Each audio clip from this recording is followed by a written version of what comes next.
This is Professor Pete Alexander with the Winning at Business and Life podcast, where business leaders share their insights. It is 6 questions in 7 minutes because successful business leaders are busy and rarely have more time to spare. So let's get to it. Question number one. In a few sentences, please tell me who you are and what you do. I'm Liz Wiseman, and I'm a researcher and author and executive advisor. And really, the work I do is I help leaders to utilize the talent on their teams. Liz, it's great to have you on the show. Question number two. What's the best thing about working in your industry? I'm a management educator, so I do education in the corporate world. And my mom and my sister are both educators in the K through 12 space, and they say that the fundamental difference between their job and my job is that companies can afford to buy like flip charts and teaching supplies in my industry. So it's like I get to be a teacher, but do it where we're not so resource constrained. So that's what my family of educators would say. But I am an executive educator, and I think the thing that I love about this work is I get to see like real change and real impact on a daily basis. And I am extremely grateful to see like the ideas that I come up with and research and write about actually get put into use and make a lot of people's lives better. So like I feel like that's a pretty good gig. I would agree. It sounds like you're making a big difference in different companies. So that's an awesome thing to be proud about. Yeah, we really do. Like I have to sometimes pinch myself and say, wow, like, like if I go back to like the little kid in me, I never would have anticipated having this big of an impact in the world. And it's not like I sought it. It just happened, and it's nice. Yeah, yeah, it's great. Congratulations. Question number three. I have a book, a fictitious book with all the answers for business. What chapter would you think most companies should read? Oh, so you're not going to give me a table of contents to pick from? It's up to you. You pick the chapter if you because it's a fictitious book.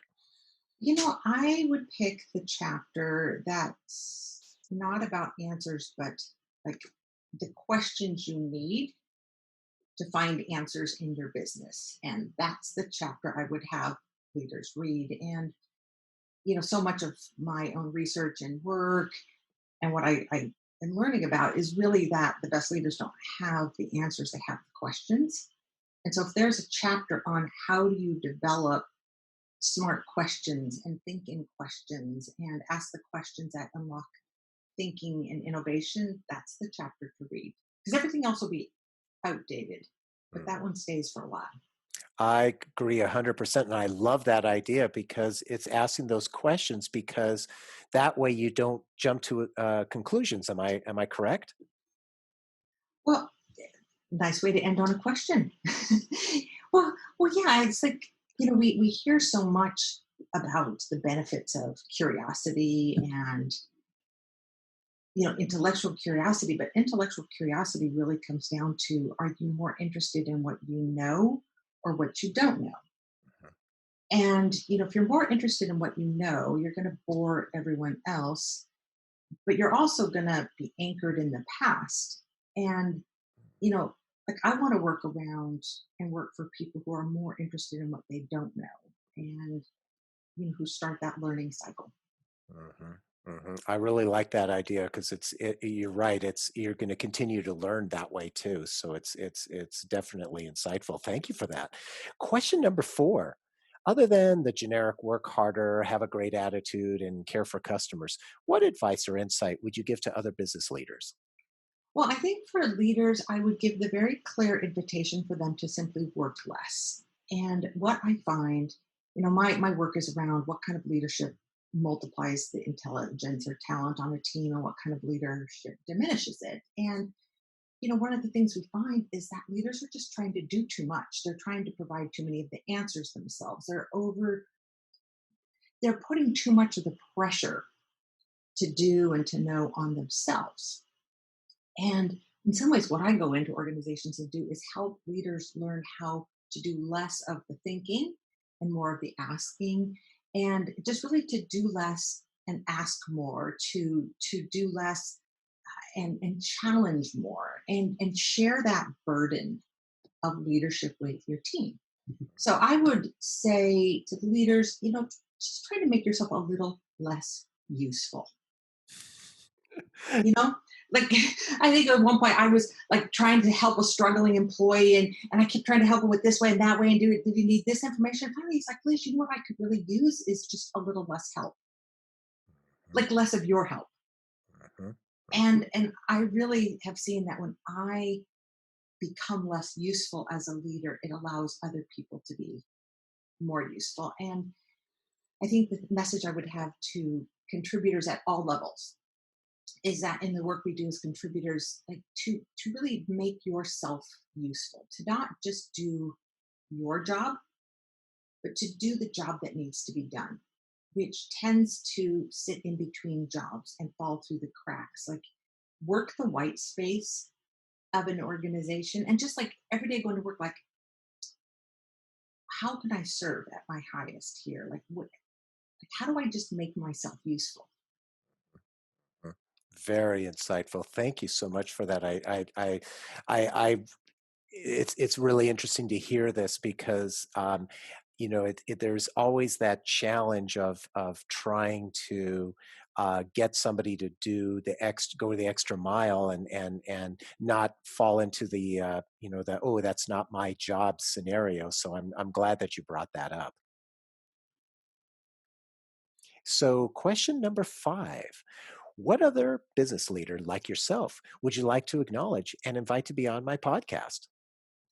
Well, I would acknowledge Dolly Chugg. And Dolly is a professor at NYU. And I've got a whole stack of her books here that I am going to be giving out because I just think it's a book for our time. It's called The Person You Mean to Be. And I've read it. I thought it was amazing. I endorsed it. And it's a book written for the person who understands that we carry unconscious bias with us everywhere we go. And it's for the person who wants to do something about it. And she challenges people to not try to be good, but good-ish, like acknowledging that we fall short all the time of our best intentions.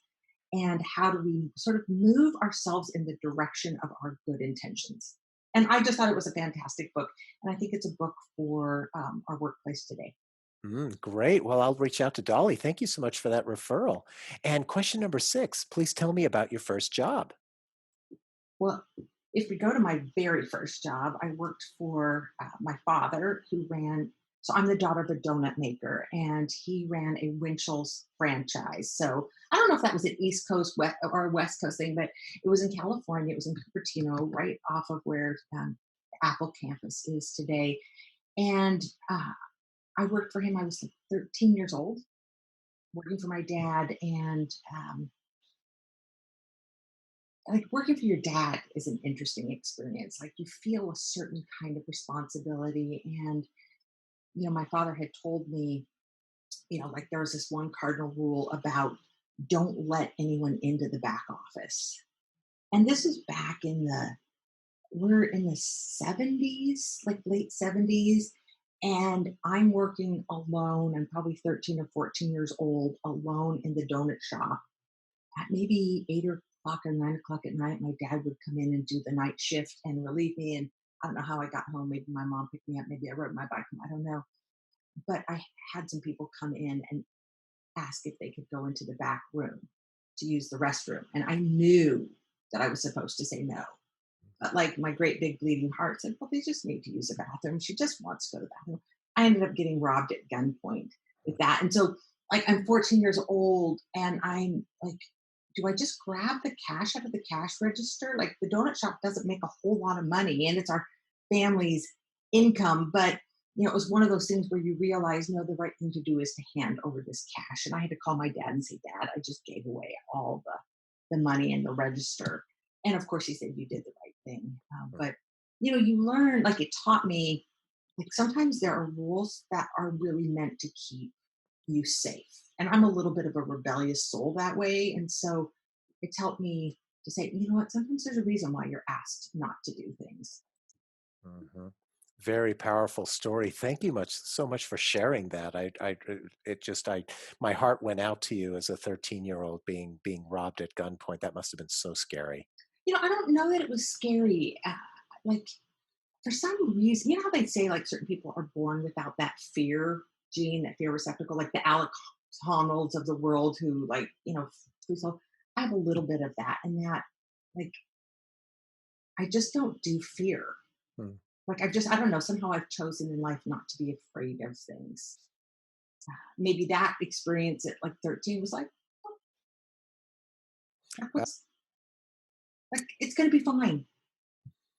I'm impressed that you had that mindset right there. So I don't know where it came from. It might be like literally biological, but I tend to be this sort of like irrational optimist on certain ways. I'm always like, what could go wrong? Or even if it goes wrong, it's just going to be fine. Like, don't worry.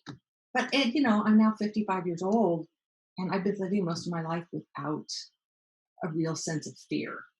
Like, even going into meetings, scary meetings, I'm like, it'll be fine. Mhm. And it usually is. Absolutely, especially, if you can deal with that at a young age, I can, any kind of a business meeting shouldn't be scary at all. So it's not life or death. So, Liz, thank you so much for being on the show. How can people find you? Well, I'm pretty easy to find. So like a Google search finds me pretty easily. But let me see, I'm at Liz Wiseman on Twitter. You can find me on LinkedIn. Follow me there. You can go to our website, thewisemangroup.com, or multipliersbooks.com, or rookiesmarts.com. You can find me on Amazon. I'm pretty easy. Perfect. This is Professor Pete Alexander with the Winning at Business and Life podcast. For more insights and ideas, please go to LinkedIn, YouTube, Facebook, or iTunes and search for the Winning at Business and Life podcast. Thanks for listening.